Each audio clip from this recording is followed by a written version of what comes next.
మేషరాశి వారికి కొత్త పెట్టుబడులు పెట్టాలన్న ఆలోచనలు అనుకూలంగా మారతాయి. నూతన వ్యవహారాల పట్ల ఆకర్షణ కలిగి ఉంటారు. ఉద్యోగం లేక నిరుద్యోగులైనటువంటి విద్యావంతులకు కాలం అనుకూలంగా ఉంటుంది.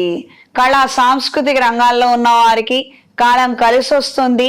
నూతన ఉపాధి కోసం చేసే ప్రయత్నాలలో మంచి అవకాశాలను దక్కించుకోగలుగుతారు.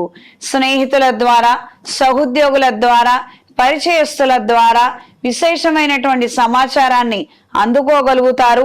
తద్వారా మీరు తీసుకొని చేసే ప్రయత్నాలలో అనుకూల మార్పులు ఏర్పడతాయి. కళా సాంస్కృతిక రంగాల్లో ఉన్న వారికి మీ ప్రతిభను గుర్తించి కొంతమంది మిమ్మల్ని సత్కరించడము, సన్మాన యోగ్యతలను కలిగి ఉంటారు. చిన్న పొన్న వ్యాపారస్తులకు, తాత్కాలిక వ్యాపారస్తులకు ధనాదాయం కలిగే పరిస్థితులు ఏర్పడతాయి. వస్త్ర వ్యాపారస్తులకు, బంగారం వ్యాపారస్తులకు కాలం అనుకూలంగా ఉంటుంది.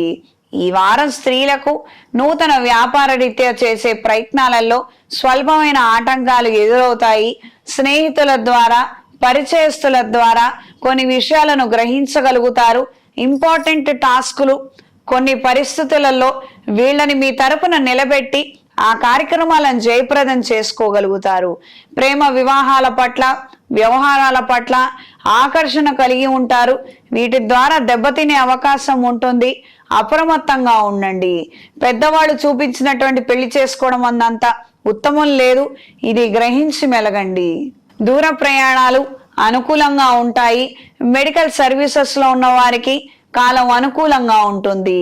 సొంతంగా ఎదగాలి, కొన్ని బండ్లను తీసుకొని ట్రాన్స్పోర్ట్ వ్యాపారం చెయ్యాలి అన్న ఆలోచనలు నెరవేరుతాయి, కలిసి వస్తాయి. విద్యార్థులకు నూతన పరిచయాల ద్వారా అనుకూలమైన మార్పులు ఏర్పడతాయి. చదువులు చెప్పే వారితోటి ఇబ్బంది పడే అవకాశం ఉంది.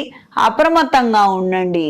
ఈ వారం మేషరాశి వారికి కలిసొచ్చే రంగు తెలుపు, కలిసొచ్చే దిక్కు పడమర, కలిసొచ్చే సంఖ్య 3.